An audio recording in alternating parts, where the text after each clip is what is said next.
Assalamualaikum warahmatullahi wabarakatuh. Apa kabar Ananda semuanya? Mudah-mudahan Ananda semuanya dalam keadaan sehat walafiat dan dalam lindungan Allah Subhanahu wa Ta'ala. Amin ya Rabbal Alamin. Adapun pembelajaran kita pada hari ini SKI kelas 1 MDTW Al-Hidayah. Dan sebelum kita mulai pembelajaran, marilah kita berdoa terlebih dahulu. Bismillahirrahmanirrahim. Rabbishroli sodari wa yassirli amri wahlul uqadatam min lisani yafqahul qawli. Walhamdulillahi Rabbil Alamin. Tujuan pembelajaran kita pada hari ini, yang pertama, Ananda bisa menceritakan latar belakang Bani Umayyah.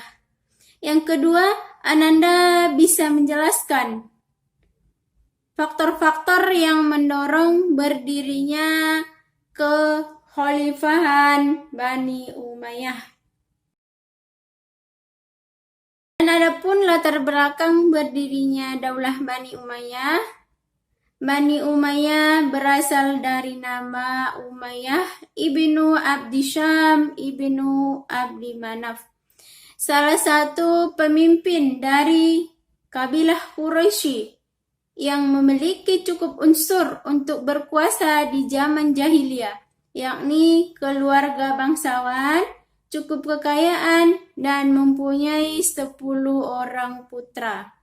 Orang yang memiliki ketiga unsur tersebut di zaman jahiliyah berarti telah mempunyai jaminan untuk memperoleh kehormatan dan kekuasaan. Umayyah senantiasa bersaing dengan pamannya yaitu Hasim ibnu Abdi Manaf. Sesudah datang agama Islam, persaingan yang dulunya merebut kehormatan menjadi permusuhan yang lebih nyata. Bani Umayyah dengan tegas menentang Rasulullah. Sebaliknya, Bani Hasim menjadi penyokong dan pelindung Rasulullah. Bani Umayyah baru masuk Islam setelah tidak menemukan jalan lain ketika Nabi Muhammad SAW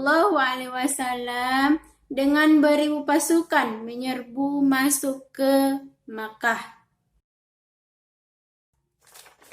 Setelah mereka masuk Islam, mereka dengan segera memperlihatkan semangat kepahlawanannya agar orang lupa terhadap sikap dan kepahlawanan terhadap Islam sebelum mereka memasukinya. Sehingga setelah masuk Islam, Bani Umayyah banyak berbuat jasa-jasa besar terhadap Islam.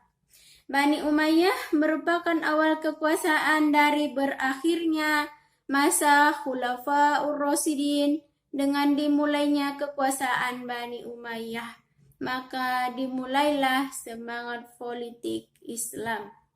Memasuki masa kekuasaan Muawiyah yang menjadi awal kekuasaan Bani Umayyah.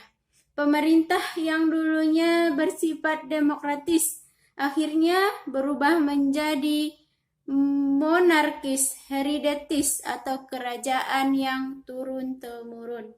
Hal ini dimulai ketika Muawiyah mewajibkan seluruh rakyatnya untuk menyatakan setia kepada anaknya yang bernama Yazid.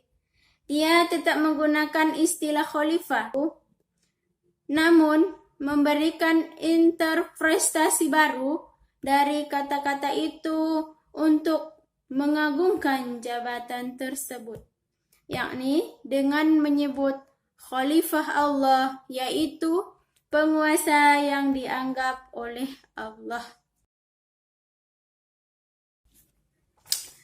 Yang kedua, mengenai tentang faktor pendorong berdirinya Bani Umayyah.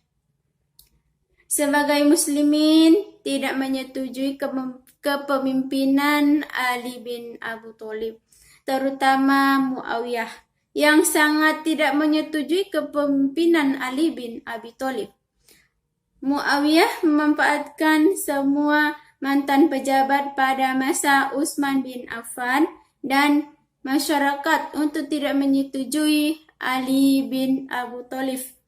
Muawiyah dan Bani Umayyah yang bersikeras untuk mencari tahu terbunuhnya Utsman bin Affan. Akhirnya terjadi peperangan antara kaum muslim itu sendiri, antara Muawiyah dengan Khalifah Ali bin Abi Thalib beserta pengikutnya.